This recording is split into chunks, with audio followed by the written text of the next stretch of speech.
தமிழ்நாடு சட்டப்பேரவை பொதுத் தேர்தலில் 108 தொகுதிகளில் வெற்றி பெற்று தனிப்பெரும் கட்சியாக தமிழக வெற்றிக் கழகம் உருவெடுத்துள்ளது.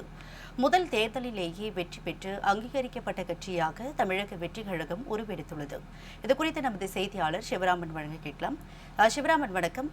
தமிழக வெற்றிக் கழகம் சிறப்பான வெற்றியை பதிவு செய்துள்ள நிலையில் ஆட்சி அமைப்பதற்கான அடுத்த கட்ட நகர்வு என்னவாக இருக்கும்? விவரங்களை பதிவு செய்யுங்கள். வணக்கம் கீதா. தமிழக வெற்றி கழகம் தான் களம் கண்ட முதல் தேர்தலிலேயே தற்பொழுது வரலாற்று சிறப்புமிக்க வெற்றியை பதிவு செய்திருக்கிறது. குறிப்பாக தமிழகம் முழுவதும் 233 தொகுதிகளில் அவர்கள் போட்டியிட்டார்கள். எடப்பாடி தொகுதியில் மட்டும் அந்த வேட்பாளர் பார்த்தோம்னால் பின்வாங்கியதால் அவர்கள் அங்கு போட்டியிட முடியவில்லை. இந்த சூழலில் தற்பொழுது 108 இடங்களில் வெற்றி பெற்று ஆட்சி அமைப்பதற்கான அந்த சூழலானது அமைந்திருக்கிறது. தற்பொழுது விஜய் இல்லம் அமைந்திருக்கக்கூடிய அந்த நீலாங்கரை இல்லம் முழுவதும் போலீசாரின் கட்டுப்பாட்டில் கொண்டு வரப்பட்டிருக்கிறது. விஜய் அவர்கள் மூத்த நிர்வாகிகள் மற்றும் அதிகாரிகளுடன் தற்பொழுது ஆலோசனை மேற்கொண்டிருப்பதாக தகவல் வெளியாகி இருக்கிறது. அதே போன்று தமிழகத்தின் பொறுப்பு ஆளுநராக இருக்கக்கூடிய ராஜேந்திர விஸ்வநாத் அர்லோகர் அவர்களுக்கு இந்த இமெயில் மூலம் அவர் தனது கடிதத்தை எழுதியிருக்கிறார். ஆட்சி அமைக்க கோரி உரிமை கோரியிருப்பதாகவும் அதே போன்று 2 வாரத்தில் தான் பெரும்பான்மையை நிரூபிப்பதாகவும் அவர் இந்த கடிதம் வாயிலாக தெரிவித்திருப்பதாக கூறப்படுகிறது. கேரளாவின் ஆளுநராக இருக்கக்கூடிய ராஜேந்திர அர்லோகர் அவர்கள் இன்று சென்னை வருகை தர இருக்கிறார். அப்பொழுது அவர் அதிகாரிகளுடன் ஆலோசனை மேற்கொள்வார் என்றும் எதிர்பார்க்கப்படுகிறது. ஏனென்று சொன்னால் தற்பொழுது அமைந்திருக்கக்கூடிய அரசு என்பது சிறுபான்மை அரசாக இருக்கிறது. பெரும்பான்மையை நிரூபிக்க வேண்டிய கட்டாயத்தில் இருக்கிறார்கள். 118 இடங்கள் வெற்றி பெற்றிருந்தால் எளிதாக ஆட்சி அமைத்திருக்கலாம். ஆனால் 108 இடங்கள் மட்டுமே இருக்கிறது. இன்னும் பெரும்பான்மைக்கு 10 இடங்கள் குறைவாக இருப்பதனால் அந்த 10 இடங்களை பெறுவதற்கு தற்பொழுது விஜய் முயற்சிகளை மேற்கொண்டு வருவதாக தகவல் வெளியாகி இருக்கிறது. காங்கிரஸ் கட்சியை பொறுத்தவரை 5 இடங்கள், அதே போன்று பாமக 4 இடங்கள் வெற்றி பெற்றிருக்கிறார்கள்.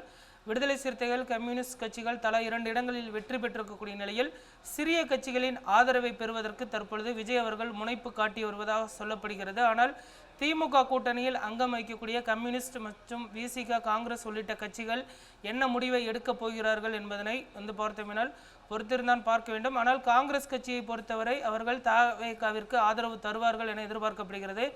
ஆட்சியில் பங்கு என்று அவர் ஏற்கனவே அறிவித்திருப்பதனால் அமைச்சரவையில் காங்கிரஸ் கட்சிக்கு இடம் ஒதுக்குவதற்கும் தற்பொழுது விஜய் அவர்கள் தயாராக இருப்பதாக சொல்லப்படுகிறது. இதனால் காங்கிரஸ் கட்சி இடம் ஒதுக்குவது குறித்தும் தற்பொழுது இந்த ஆலோசனையானது நடைபெற்று வருகிறது. அதே போன்று தவேகாவின் முக்கிய நிர்வாகிகளுக்கும் இந்த அமைச்சரவையில் யார் யாருக்கு என்ன இலாக்காக்கள் ஒதுக்குவது என்பது குறித்தும் இன்றைய தினம் நடைபெறக்கூடிய அந்த ஆலோசனையில் முக்கிய பேச்சுவார்த்தை நடைபெறும் என்றும் தெரிய வந்திருக்கிறது. பனையூர் தற்பொழுது கட்சி அலுவலகத்திற்கும் விஜய் அவர்கள் செல்வார் என்றும் எதிர்பார்க்கப்படுகிறது. தவேகா சார்பில் போட்டியிட்டு வெற்றி பெற்றிருக்கக்கூடிய அந்த 108 பேரிடமும் ஒரு ஆலோசனை கூட்டமும் நடத்தப்பட இருக்கிறது. அவர்கள் ஒவ்வொருடமும் அந்த ஆட்சி அமைப்பதற்கான அந்த கடிதத்தினையும் பெற இருக்கிறார் விஜய் அவர்கள்.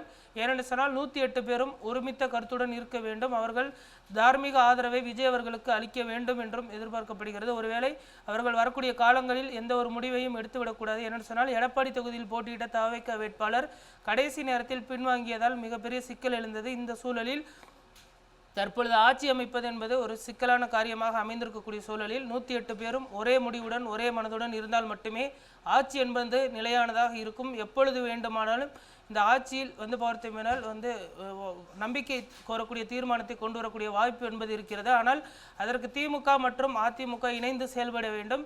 2 கட்சிகளும் இணைந்து செயல்படுவார்களா என்பது கேள்விக்குறிதான். என்று சொன்னால் திமுக மற்றும் அதிமுக எதிரும் புதிருமாக இருக்கக்கூடிய கட்சிகள் நம்பிக்கை கோரக்கூடிய அந்த தீர்மானத்தை விஜய்க்கு எதிராக கொண்டு வரக்கூடிய அந்த வாய்ப்பு என்பது தற்போதைய சூழலில் இல்லை.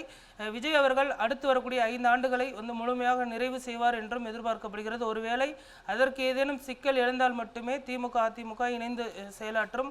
ஆனால் தற்போதைய சூழலில் அப்படி எந்த ஒரு சிக்கலும் இல்லை என்றும் எதிர்க்கட்சி தலைவராக ஒருமனதாக உதயநிதி ஸ்டாலின் அவர்கள் வருவார் என்றும் எதிர்பார்க்கப்படுகிறது.